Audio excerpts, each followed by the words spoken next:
देखिए, प्रधानमंत्री मोदी जो बात कर रहे हैं वो विपक्ष की हो रहा है। विपक्ष लगातार सरकार के ऊपर आरोप लगा रहा है कि अर्थव्यवस्था ठीक नहीं है, लेकिन आप सोचिए कि वैश्विक हालत जहां पर लगातार एक युद्ध 2022 से चल रहा है यूक्रेन और रशिया का, दूसरा इस वक्त मिडिल ईस्ट में जो हालात है, तेल के दाम आसमान छूने पूरे दुनिया में, लेकिन भारत की अर्थव्यवस्था आप देखिए पिछले साल जो आंकड़े आए हैं करीब 7.5% से ज्यादा है। अजीत जी 7.7 बिल्कुल। और जो अभी प्रेडिक्ट किया गया है 2026 से लेकर 2027 के बीच 6.5% से ज्यादा है। IMF यानी कि international monetary fund, world bank दोनों ने कहा है कि 6.5 से ऊपर रहेगा। और वहीं अगर आप देखते हो चीन 4 से लेकर 4.5% की बढ़ोतरी हो रही है और अमेरिका सिर्फ 2% है। फिर भी आप कहते हैं कि कौन सी निराशा में जीने के लिए आप जा रहे हैं? देखिए, उसमें 2-3 पहलू हैं। जो एक राजनीतिक बात है प्रधानमंत्री की, वो अलग है, लेकिन उन्होंने जो ये बात कही कि कांग्रेस पार्टी अराजकता में अवसर देख रही है, ये एक बड़ी चिंता की बात है। आप मुख्य विपक्षी पार्टी को कोई भी ऐसा काम नहीं करना चाहिए है जिससे लगे कि अगर कोई स्थितियां ठीक नहीं है तो उसमें आप उसको और अराजकता फैला करके स्थिति खराब करें।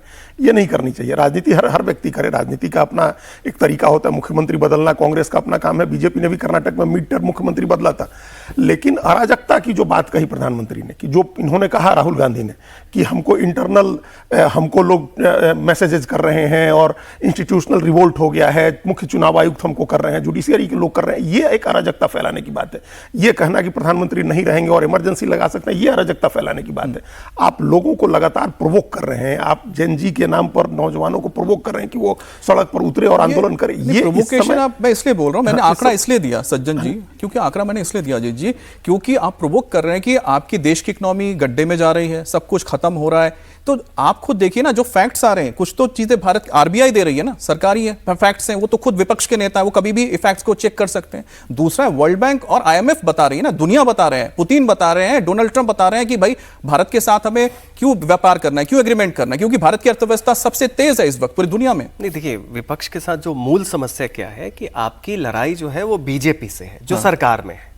सरकार और राज्य, देश दो अलग हैं, बिल्कुल, गवर्नमेंट और स्टेट अलग है। अब चूंकि आप बीजेपी से, मोदी लेड बीजेपी से चुनावी हार में शिकस्त पा रहे हैं, चुनावी ये लड़ाई में शिकस्त पा रहे हैं, उसके कारण आप क्या करते हैं कि इंडिया को ह्यूमिलिएट करने का अवसर भी आप नहीं चूकते हैं। ये बहुत बड़ी इमेच्योरिटी नहीं है, बहुत ही ये क्या कहेंगे, देश के लिए घातक है। कारण ये है कि कहीं भी आप देखिए कि विपक्ष के नेताओं का बयान जो है, आपका जो शत्रु देश है वो यूज करता है। दूसरा, जो एंटी इंडिया फोर्सेस हैं, वो टूल किट की बात, कोई ब्रेकिंग इंडिया फोर्सेस जो हैं वो एकेडमिया में हो, इंटेलिजेंसिया में हो, डीप स्टेट हो और बाकी लोग हो, उनकी तरफ से जो थियरीज आ रही हैं, उनके आईवी लीग इंस्टीट्यूशन से, उसको आप यहाँ आके पेडल कर रहे हैं। तब जब डेटा के आधार पे जो जितनी भी इंटरनेशनल संस्थाएं हैं वो आपको बता रही हैं, तो आप कंस्ट्रक्टिव अपोजिशन कीजिए। और अपोजिशन में भी ये मत भूलिए कि आप बीजेपी को अपोज करें, आप मोदी को अटैक करें, उसके कारण कुछ वैसी बात ना करें जिससे देश को भी खतरा हो। तो सरकार और देश में फर्क करना अपोजिशन को, मुझे लगता है कि राहुल गांधी या कांग्रेस को या विपक्ष को समझ लेना चाहिए बंगाल से, क्योंकि बंगाल में यही हुआ था। बंगाल में आप रहते हुए आपने प्रधानमंत्री मोदी के साथ साथ देश को ही मुझे लगता है कि अपना शत्रु बना लिया, और वहां पर आप देखिए क्या रिजल्ट आया। बिल्कुल। अब बात करते हैं बंगाल की, क्योंकि जहां पर चुनावी नतीजे आने के 1 महीने के अंदर ही ममता बनर्जी की पार्टी पूरी तरह से टूट की कगार पर पहुंच गई है। कल ममता बनर्जी ने बड़ी उम्मीद के साथ सांसद और विधायकों की एक मीटिंग बुलाई, लेकिन हुआ क्या, पिछली मीटिंग से भी बुरा हुआ। तृणमूल कांग्रेस के 78 में से सिर्फ 8 विधायक और 42 सांसदों में से सिर्फ और सिर्फ 6 मीटिंग में पहुंचे हैं, जो ये दिखाता है कि इस समय TMC में किस कदर बगावत हावी है। विधायकों में मीटिंग में बीना मंडल, असीमा पात्रा, मदन मित्रा, कुणाल घोष, फिराद हकीम, शोभोदय चैटर्जी, विमान बनर्जी, अशोक कुमार देव पहुंचे हुए। सांसदों की बात करते हैं तो अभिषेक बनर्जी, डोला सेन, माला राय, कल्याण बनर्जी, डेरेक ओब्रायन और सुदीप बंदोपाध्याय की मौजूदगी रही। ममता बनर्जी की पार्टी के संगठन में कई बदलाव किए गए हैं। उनके भतीजे अभिषेक बनर्जी तृणमूल कांग्रेस के महासचिव बने रहेंगे, और लेकिन उनके साथ डेरेक ओब्रायन और डोला सेन को ज्वाइंट सेक्रेटरी की जिम्मेदारी दी गई है। अब ममता ने सुब्रतो बख्शी को हटाकर चंद्रिमा भट्टाचार्य को पार्टी का प्रदेश अध्यक्ष बना दिया है बंगाल का। शाइनी घोष को TMC यूथ विंग की कमान सौंप दी गई है। वुमेन विंग की जिम्मेदारी माला राय को ही मिली रही है। मदन मित्रा को ट्रेड यूनियन की कमान सौंपी गई है। डेरेक ओब्रायन और कल्याण बनर्जी को TMC का राष्ट्रीय प्रवक्ता बना दिया गया है। अजीत जी, अब सबसे पहली बात तो है कि इसमें कुछ नाम मिसिंग है। मैं सुनो, ये महुआ मित्रा कहां पर है? महुआ मित्रा नजर नहीं आ रही है। इसके अलावा नहीं सर, एक और नाम है, कल एक अहम मीटिंग भी हुई है, मैं आपको उनका नाम बता देता हूं। वो है बैरकपुर से सांसद है, उनका नाम है पार्थो भौमिक। उन्होंने यहाँ पर श्रमिक भट्टाचार्य से मुलाकात की है, MP है। लोकसभा की? नहीं, एमपी तो टूट ही रहे हैं ममता बनर्जी के, महुआ मोई तरह नहीं टूट रही हैं अभी, कम से कम। आगे क्या होगा वो नहीं जानते हैं, लेकिन कल ही उन्होंने वीडियो बना करके जिस तरह से गवर्नमेंट को अटैक किया, बीजेपी को अटैक किया, उससे लग रहा है कि वो अभी साथ में है। वो तो लंदन चली गई थी ना, गर्मी की छुट्टियों में बड़े लोग बाहर चले जाते हैं, लंदन वगैरह, यूरोप वगैरह, तो वो एक अलग मामला है। अभी जो कल की मीटिंग हुई है उसमें उतने ही लोग आए हैं जितने लोगों को ममता बनर्जी को कोई जिम्मेदारी देनी थी। जो आ गए उन सब लोगों को कहीं ना कहीं जिम्मेदारी दे दी गई। किसी को, जो एमपी आ गया उसको कोई जिम्मेदारी दी गई, जो एमएलए आ गया उसको कोई जिम्मेदारी दी गई। तो ये पहले कहा गया होगा कि आप लोग आइए, आप लोग को ये बना रहे हैं। तो ये गिनती के लोग बचे हैं, उनके 29 जो लोकसभा एमपी हैं उसमें से एक की डेथ हो गई है, 28 में से कल 5 पहुंचे। सर, इस पे थोड़ा आगे बात करते हैं, लेकिन मैं उस पॉइंट से निकल जाएंगे क्योंकि अभी बात की है। क्या यहाँ पर अभिषेक बनर्जी को जो जिम्मेदारी मिली थी, अब उसमें डेरेक ओब्रायन को लाया गया है और उसके साथ माला राय को भी लाया गया, क्या उनके पर काट दिए गए क्या?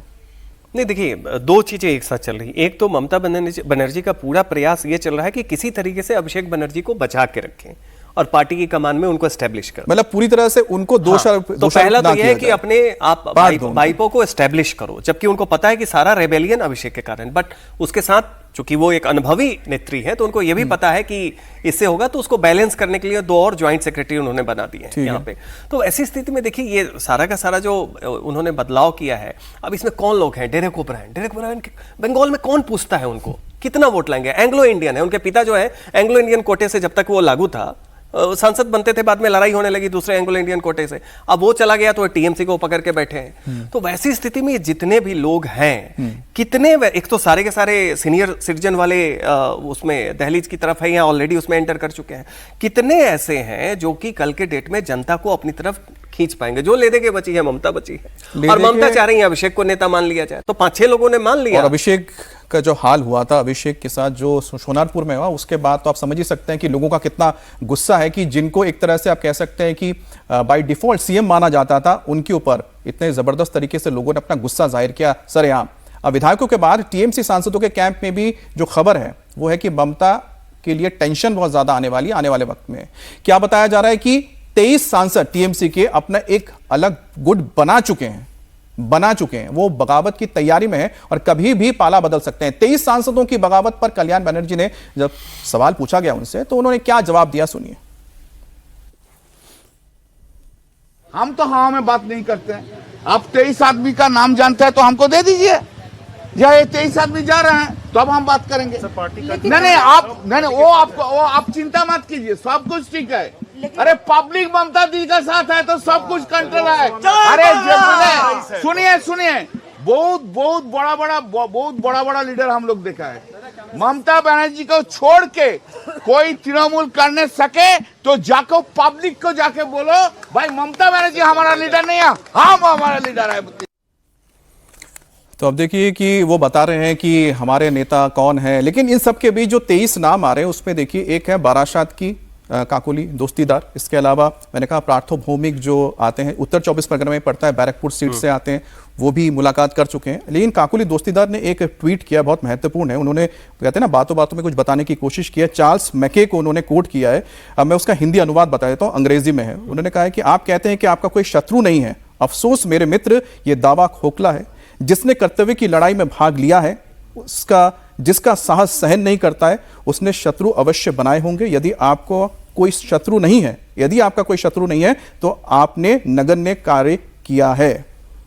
तो यानी कि काकोली दोस्तीदार बता रही हैं कि मैंने शत्रु बनाया है क्योंकि मैंने काम किया है। उन्होंने सीधा बिल्कुल मैसेज, और मैंने गलत जो हो रहा है उसके बारे में बोला है। शत्रु भी पार्टी के अंदर की बात कर रहे हैं कि अगर आपके पार्टी में कोई शत्रु नहीं है, इसका मतलब आपने कुछ काम ही नहीं किया है, आप यस मैन या यस वुमन थे। हालांकि ये भी जिक्र किया कि 4 साल तक चुपचाप रही हूं मैं। हाँ, ये बातें चल रही हैं अब, लेकिन ये भी है कि लोग कह रहे हैं उनके क्रिटिक की अब जब चुनाव हार गई तब आपने बोला है। लेकिन चलिए, उन्होंने काफी बातें अंदर की बताई। और ये जो बता रहे हैं कि कौन 23 लोग हैं, अरे जो 5 लोग हैं उसको छोड़ दीजिए, तो बाकी हैं। इसमें क्या मतलब, प्रत्यक्षम किम प्रमाणम, ये क्या प्रमाण आपको चाहिए? और वैसी स्थिति में देख लीजिए, ये सारे के सारे लोग जो ममता के साथ बचे हुए, वो हैं जो अपनी पारी खेल चुके हैं, सत्ता के लाभार्थी रह चुके हैं, आगे इनका कोई फ्यूचर नहीं। कल्याण बनर्जी हो, डेरेक ओब्रायन हो, इन सब लोगों का जाइए, मदन मित्रा हो, हमेशा उल्टा पुल्टा बयान देने के लिए माने जाते हैं, हमेशा वो मीडिया में आते थे, कुछ अजीब सा एक हरकत करते हुए। तो ये वो लोग हैं जो ममता के साथ ये समझते हैं कि अब इनका बाहर भी इनका कोई पूछ नहीं है, इनके साथ उम्र का कोई वो वैसा फेज नहीं बचा है जब इनको लगे कि अभी भी 10 साल 15 साल ये पारी खेल सकते हैं। जिसको भी लग रहा है कम से कम परसेप्शन में भी कि हमारा आगे कोई फ्यूचर है, वो ममता बनर्जी अधिकृत टीएमसी से अलग हो।